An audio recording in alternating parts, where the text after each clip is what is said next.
Very great. We're running low on time. We're about to run out of time, but we're so thankful, Mr. John Williams, that you come and take this time to be with us, educate us a little bit on your job and what we can do as the public to help to give back to the Kentucky Department of Fish and Wildlife. And that's up to us. You know, we need to help each other, and we need to respect our streams, respect our lakes, no vandalism, no pouring out trash, and so on like that. And let's give out those numbers again. Maybe they'd like to contact you. Maybe they'd like to get you to come to some school and talk to the kids or something. Right. We do some school programs too, and that's usually a highlight. I love doing the school programs. But our office number in Somerset is 606-677-4096.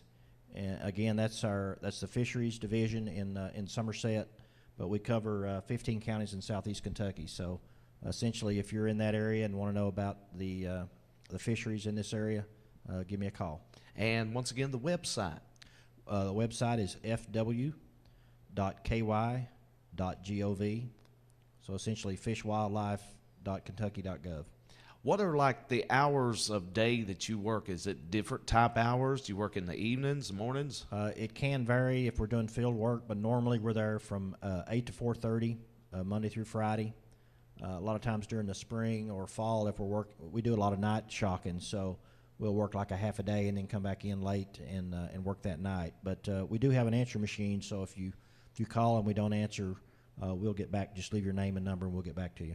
When it comes to the fish and your department, are there any concerns that from time to time rise up in your field? Like you're concerned about different things?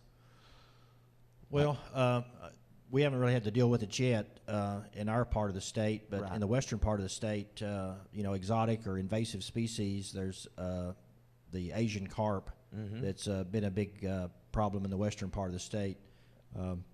They kind of interfere. They eat a lot of the same foods that our larval sport fish eat, and outcompete them, and so that's a potential problem. Okay. But we haven't really. We've kind of been blessed here in the southeast. We really haven't had any major issues with invasive species yet.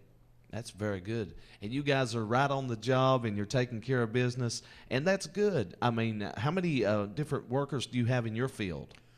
Right. In our district office, we have 4. Myself, and then I have an assistant biologist, Marcy Anderson, and fish and wildlife technicians, Danny Parks and Dirk Bradley. So we have a 4-person crew, and occasionally we hire some seasonal help when we do what's called krill surveys, where we have people go out and interview fishermen. Those are 9-month positions. And then, around the state, we have 6 other district offices that have 3 or 4 people in them. And then we have support staff in Frankfort.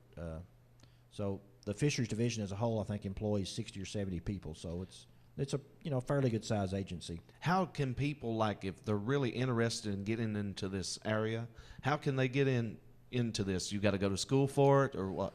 Right. To be a biologist, you need at least a bachelor's degree in one of the biological sciences, such as fisheries management or wildlife management, ecology, biology, and then. Anymore is so competitive, you about need a master's degree in one of those. We do hire, if you with a high school diploma, there are technician jobs available, and there's some steps you can go through. As you gain experience, you can move up the ladder, and we have several different stages of that. So, if you like working outside, like working with nature, interested in fishing or hunting, it's a good job to be in. I was getting ready to say this is a hands-on job. It's not just an office chair. Right. That's one of the things we like about it is we get to be outside a lot and enjoy the environment and the nature, and it's a fun job. A lot of fishermen, they'll even go ice fishing right here in the wintertime. They're dedicated. Yeah. Yeah, I find the older I get, the less dedicated I am. It's got to be nicer and nicer weather before I fish. But right. When years ago, I mean, I would fish when you had to stick your rod in the water to get the ice off the guides. But it's got to be really good for fish in those kind of conditions now. Well, what are certain times that the fish bite better, or do they bite better in the mornings, in the evenings, the afternoons, or? That's a good question. I'd say generally early morning, late evening. Dawn and dusk periods are ideal. That can vary a lot by the species, and the time of year. But you know, in the summertime, middle of the day, in the middle of summer is usually not a great time to fish. You know, they say the early bird gets the worms. So that's kind of the way with the fishermen. Most of the really good fishermen I know, you know, get out at daybreak, and you know, and that's kind of a natural time for a lot of the fish species to be feeding. Well, we're really thankful for you taking this time and coming and being with us, Mr. John Williams, the district biologist for the Southeast Fishing District from the Kentucky Department of Fish and Wildlife, district biologist, hardworking man, out hands-on in the field, making things better for us out there in our lakes and streams, and just supplying us with great fish, great water, and just helping us out. We really appreciate that. Thank you very much. It's good to be here. We want to thank you for being with us, and we're running out of time for today's program. And until next week, this has been the Local and Community Issues and Answers.